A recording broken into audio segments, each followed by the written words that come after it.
what's up guys? Right now I'm about to do my wheel studs on my Nissan 350Z, and I'll put the link in the description below so you can order yours for yourself.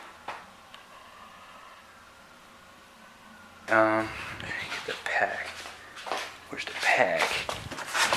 Okay, so here's what they look like. They say Subaru on them, but they're the same thing, they work. So yeah. Step 1 is going to be to break your lugs on the ground. Jack it up, take the lugs off, take the wheel off. Then you're going to do the 2 bolts in the back, which are here. Let me see. So here and here are the ones for the brake caliper. Use a zip tie it up off the ground so it doesn't tear your brake line. Take your rotor off, which just slides off after you take off your caliper. And then there is 4 bolts on the back. They look like this. There's 4 of them. 1, 2, 3, and 4. Take off your hub. Your hub will look like this, and it will spin, and this will spin freely. Here's the studs. Took off the brake caliper. 2 bolts in the back of the plate. Take off the rotor. There's the 2 bolts.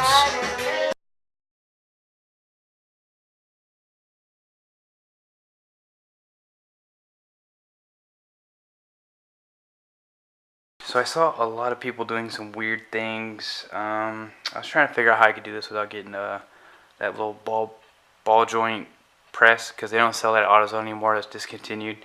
So what I ended up doing was I took the hub, the top part, I locked it down in my vise right here, clamped it. Okay, so I put the wheel stud in. I got a stack of washers for like $3. I put an open end lug on top, and then I used a breaker bar with a 17-inch for my lug, and then I was able to just crank it down. So that worked for me.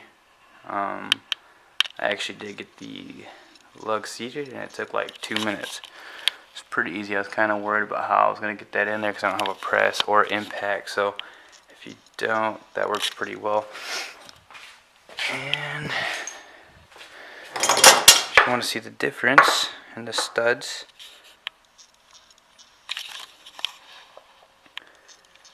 there's the difference. A lot longer. And this would be good if you're running a small spacer to clear your brake calipers, or you just want some new ones, or you want stronger ones.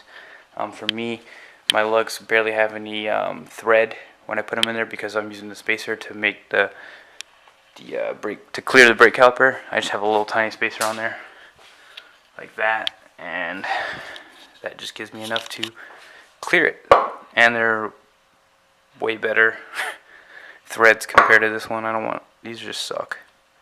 They're starting to rust and stuff. So yeah, that's pretty much it. So I'm just going to continue the rest for all these, and that'll be pretty much it. If you want to replace your hub, now's a good time to do so. Mine are still good, so I'm not going to.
So I went ahead and torqued all these to 58 foot-pounds. That's what I found online.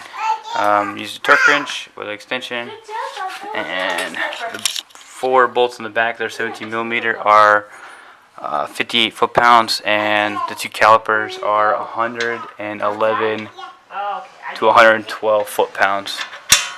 These 2 right here. So I'll do those next. Okay, so I got these torque to spec, 111 foot-pounds on the two for the calipers, which are 22 millimeter bolts, and the 417 millimeters holding the hub on are going to be 58 pounds of torque. So that's going to complete that. Now all I have to do is reinstall my wheel, and I'm good to go. I'll start on the other side. Okay guys, so that about wraps it all up. We're all back together. Now all you gotta do is torque your wheel lugs to 90 foot-pounds, and you're done. Thank you guys for watching, and I'll see you next time.